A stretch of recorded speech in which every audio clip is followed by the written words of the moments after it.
Hello everyone, welcome back. तो आज हम कर रहे हैं एक्सरसाइज 1.1 रियल नंबर्स का क्वेश्चन नंबर 6। क्वेश्चन क्या है? Explain why this number and this number are composite numbers. हमसे पूछा गया है, ये दो नंबर्स दिए गए हैं, ये और ये, ठीक है। हमसे पूछा गया है क्या ये कॉम्पोजिट नंबर्स हैं और क्यों हैं, ठीक है।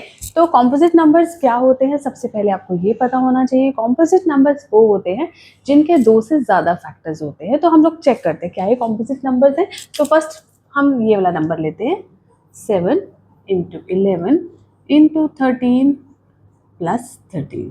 अब अगर हम इस नंबर को देखें, पूरे नंबर में कोई चीज़ कॉमन आ रही है? बिल्कुल आ रही है। कौन सी आ रही है? 13 कॉमन आ रही है, तो हम 13 को कॉमन ले लेते हैं और बाकी सारे नंबर्स लिख लेते हैं। 7 मल्टीप्लाई 11 मल्टीप्लाई, अब यहाँ 13 बाहर आ गया तो इसकी जगह हम 1 लिखेंगे प्लस 1, ठीक है। अब वापस से इसको आगे करते हैं। 7 इंटू 11 77 इंटू 1 77 प्लस 1, ठीक है। तो यहाँ पे आ गया 13 इंटू 78।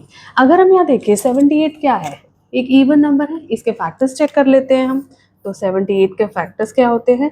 2 3 6, 2 9 18, 3 1 3, 3 3 9, देन 13 1 13। यानी 78 के फैक्टर्स क्या आए हैं? 2 3 एंड 13, ठीक है। तो यहाँ हमें देखने से क्या पता चल रहा है कि यहाँ पर इसके एक ये फैक्टर है और दो ये भी फैक्टर्स हैं, तो 3 फैक्टर है, तो मोर देन 2 फैक्टर्स है, तो हम क्या बोलेंगे? ये क्या है? एक कॉम्पोजिट नंबर है, ठीक है। तो यहाँ पे हम क्या लिखेंगे? Yes, this is a composite number as it has more than 2 factors, ठीक है। फिर हम यहाँ पे करेंगे सेकेंड पार्ट। सेकेंड पार्ट क्या है, चेक करते हैं।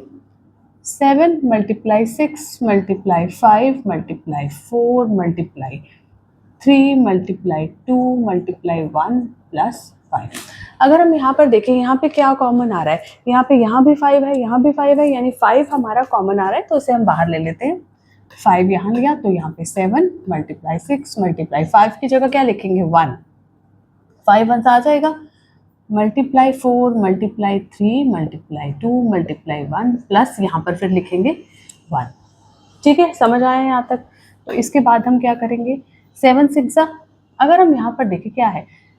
7 6, ठीक है। उसके बाद 1 यहीं आ गया, 4 है, 3 है, 2 है और प्लस 1, ठीक है। इसको सॉल्व करते हैं। 7 6 42 मल्टीप्लाई 4 3 12 12 2 24 प्लस 1, ठीक है। अब वापस इसको मल्टीप्लाई करते हैं। 42 को 24 से मल्टीप्लाई करते हैं। 4 2 8, 4 4 16, 2 2 4, देन 2 4 8, 8 1 8 9 10, ये आ गया 1008, ठीक है। यहाँ पे 1008 प्लस 1, राइट। अब वापस यहाँ पे करते हैं सॉल्व। 1009 आ गया। अगर हम 1009 के फैक्टर्स निकालें और वो भी ज़्यादा आते हैं तो हमें पता चल जाएगा। तो यहाँ पे 1009 अभी किससे जाएगा? 10 नहीं जा रहा, 2 से भी नहीं जाएगा, 3 से भी नहीं जा रहा, 4 7 से भी डिविजिबल नहीं है, तो 1009 किसी से भी डिविजिबल नहीं है, यानी कि ये क्या है? Prime number. तो हमारे क्या फैक्टर्स हुए? 5 एंड 1009 एंड 1।